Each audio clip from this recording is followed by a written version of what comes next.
Hello दोस्त, मैं राजीव कुमार आप लोगों को राजीव मैथमेटिक्स एंड साइंस में डॉक्टर केसी सिन्हा के गणित के बुक में क्लास 10th के त्रिकोणमिति के थ्योरी एवं सभी क्वेश्चन को एक एक करके बताऊंगा। थ्योरी में पहला क्वेश्चन आता है, त्रिकोणमिति किसे कहते हैं? त्रिकोणमिति किसे कहते हैं? तो त्रिगोनोमेट्री।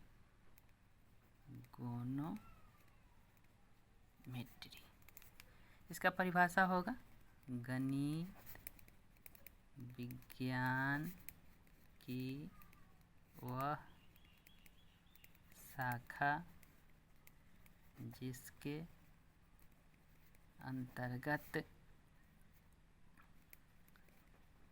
त्रिभुज के कोणों के मापों का अध्ययन किया जाता है, उसे त्रिकोणमिति कहते हैं। त्रिकोणमिति में और भी परिभाषा आते हैं। इसमें सब कोण त्रिभुज के कोणों के मापों का अध्ययन किया जाता है। तो कोण से संबंधित आते हैं, तो उसमें आता है पहला समकोण त्रिभुज। समकोण त्रिभुज, राइट एंगल ट्रायंगल। समकोण त्रिभुज किसे कहते हैं? समकोण त्रिभुज की परिभाषा होगा कि वैसे त्रिभुज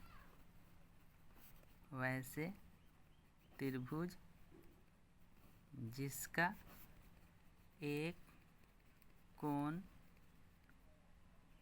समकोण हो, अर्थात 90 डिग्री का हो, उसे समकोण त्रिभुज कहते हैं। अब समकोण त्रिभुज से संबंधित भी इसमें समकोण त्रिभुज से संबंधित कुछ इसमें भाग होते हैं। सब भाग को एक एक कर करके हम चर्चा करेंगे। तो समकोण त्रिभुज से संबंधित कुछ पद हैं। समकोण त्रिभुज से संबंधित कुछ पद, इसी में से पहला आता है कर्ण।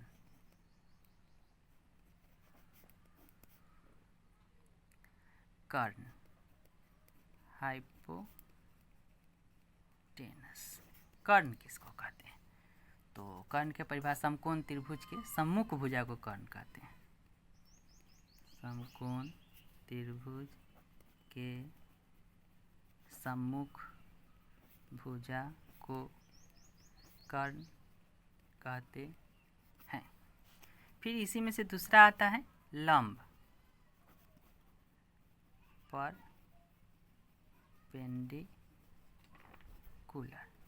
परपेंडिकुलर किसको कहते हैं, उस पर चर्चा करेंगे। न्यून कोण के सम्मुख भुजा को लंब कहते हैं।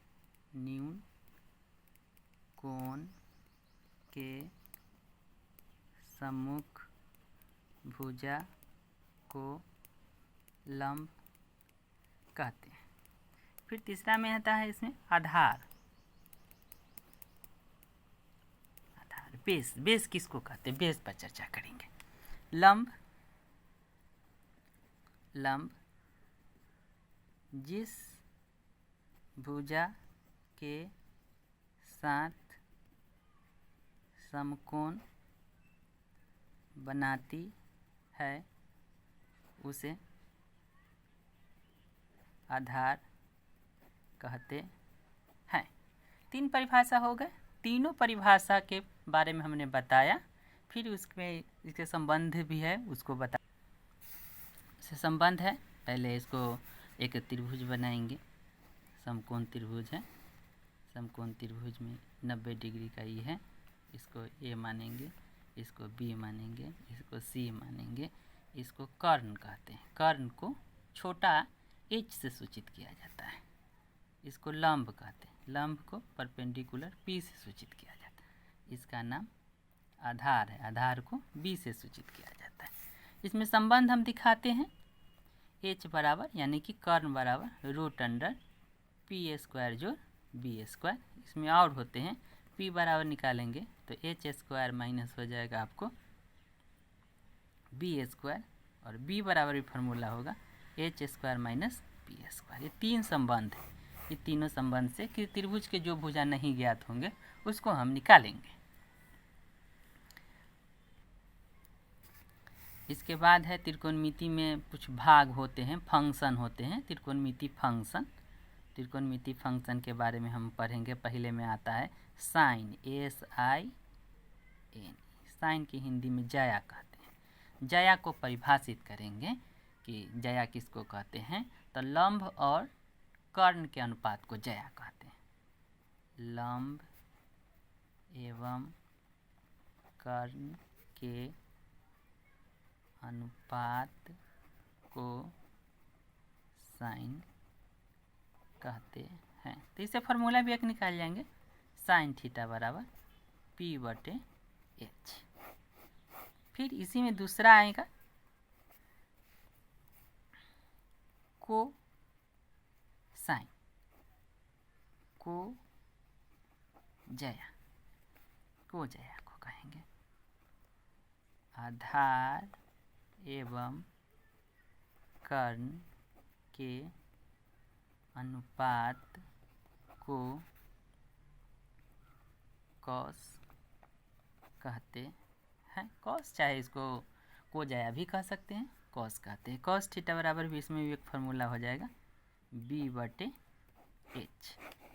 फिर इसी में आता है तीसरे क्वेश्चन में, तीसरा इसका होता है टेंजेंट, स्पर्श जया। स्पर्श जया किसको कहते हैं, तो लंब एवं आधार के अनुपात को टेंजेंट कहते हैं। इसमें भी इसका फॉर्मूला हो जाएगा tan थीटा बराबर P/B।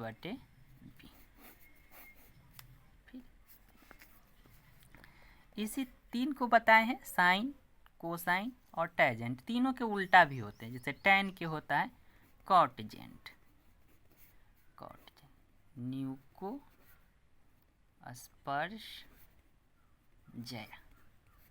तो इसको हो जाएगा परिभाषा, आधार एवं लंब के अनुपात को कॉटजेंट कहते हैं।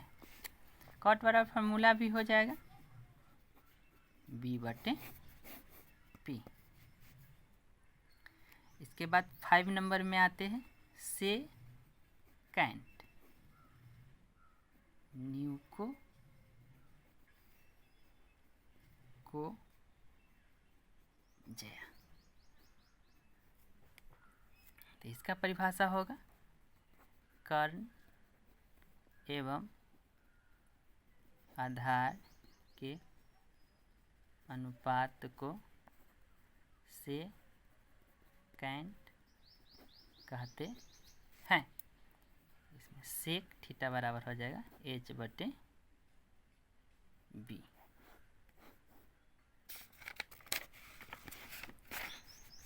फिर इसी के बाद आता है, इसको को सेकंड कहते हैं, छठा नंबर में होगा को सेकंड, न्यूको जया। इसका भी परिभाषा होगा कर्ण एवं लंब के अनुपात को सेकंड कहते हैं। इसका भी फार्मूला हो जाएगा सेक थीटा बराबर H/P। ये इसके परिभाषा सहित थे, परिभाषा सहित इसका पद दिया गया है। फिर इसी के बाद आपको आते हैं, इसमें कुछ फार्मूला होते हैं, इम्पोर्टेंट फार्मूला होते हैं जिससे क्वेश्चन बनेंगे। उसमें से पहला होता है sign square theta plus cos square theta बराबर 1 होता है। इसमें से सब दोनों का मान निकाल जाते हैं। जैसे साइन स्क्वायर थीटा का मान निकालेंगे तो 1 माइनस कॉस स्क्वायर थीटा होगा। इसमें से साइन थीटा का केवल मान निकालेंगे तो रूट में उधर चल जाएगा, 1 माइनस कॉस स्क्वायर थीटा हो जाएगा। इसमें से अगर हम कॉस स्क्वायर थीटा का मान निकालते हैं तो 1 माइनस साइन स्क्वायर थीटा हो जाएगा। इसमें से अगर सिर्फ कॉस थीटा का मान निकालते हैं तो root under 1 minus sine square theta हो जाएगा। एक नंबर इसमें हो गया इसके पूरे फंक्शन। फिर इसके बाद हम आपको बताएंगे दूसरा नंबर का। दूसरे टॉपिक में आपको आता है sec square theta minus tan square theta बराबर 1। तो सेक स्क्वायर थीटा बराबर हो जाएगा 1 plus tan square theta. Sec theta बराबर होता है root under 1 plus tan square theta. इसे और भी मान निकाल सकते हैं, टेन का मान निकालेंगे तो टेन को उधर ले जाएंगे तो प्लस में हो जाएगा, सेक स्क्वायर थीटा माइनस 1 हो जाएगा। इसमें अगर सिर्फ टेन थीटा का मान निकालेंगे तो root under sec square theta minus 1 होगा। और भी इसमें फंक्शन आते हैं।